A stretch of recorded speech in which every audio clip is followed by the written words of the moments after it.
right, testing 1, 2, 3. That's working. Okay, so first question, Lieutenant, is going to be your first and last name. Jonathan Baxter. And your position? I'm the Public Information Officer for the San Francisco Fire Department. Okay, so Jonathan, first thing I want to start out talking about is our lieutenant. What happened yesterday with the rescue? Can you tell me the details that you have on the 13-year-old girl? Well, yesterday with our rescue that we had, which was over by Sloat Avenue, down the beach here, is we had a young girl who was in the water. She was in the front portion of the water, so she's outside of the swim. For whatever reason, she succumbed to the dynamics of the beach and she required rescue. In that circumstance, we had rip currents, we had large shore breaks, which is the waves coming in really close to shore before they crash down, and we had cold water temperatures. Those are very apparent to Ocean Beach. We have them on a very daily basis. National Park Service, who is the primary responding agency for Ocean Beach, had the beach patrol on duty.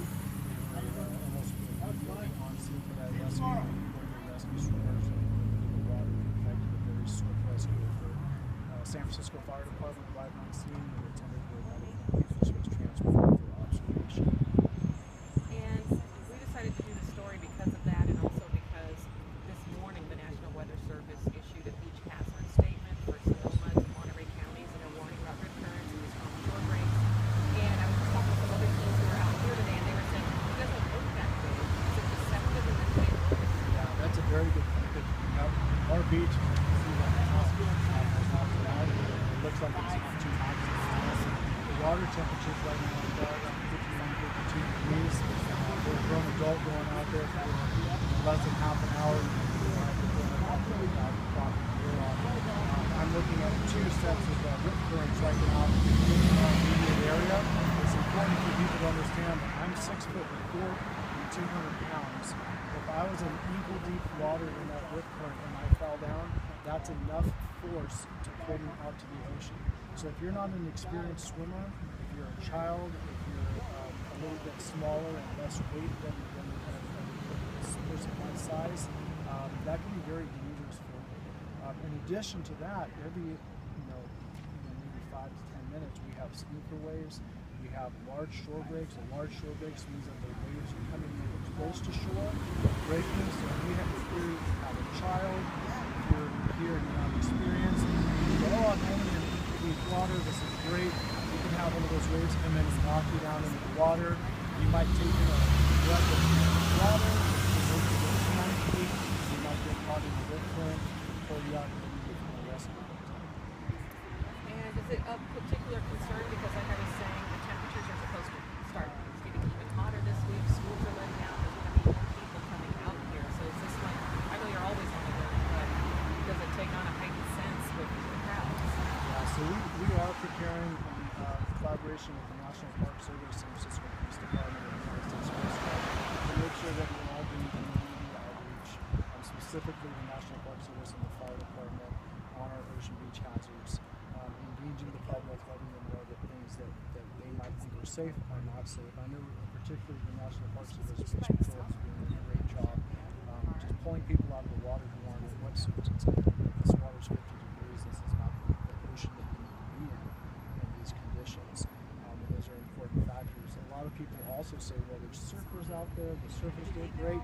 It's important to understand that some of the surfers out here are very experienced to the dynamics of our beaches. However, even the surfers who are out there become victims on how our beaches are built.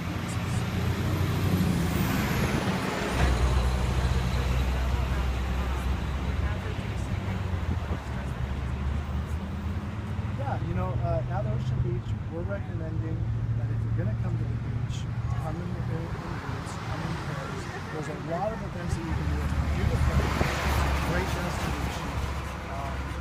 Do some things that are on shore and observe the water. This isn't the beach that you need to go to go wading in the water or go swimming in the water. If you want to go to a beach where you can wade and you can swim, we're recommending you go to Marin County to Stinson Beach, which is in the National Park Service's jurisdiction.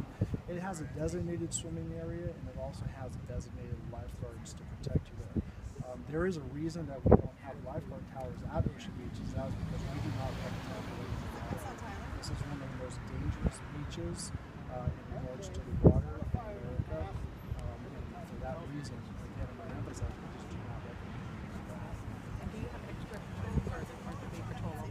National Park Service patrols during the daytime. They have 2 fish patrol units. San Francisco Fire Department has what we call resident swimmers. Resident swimmers trained ocean water safety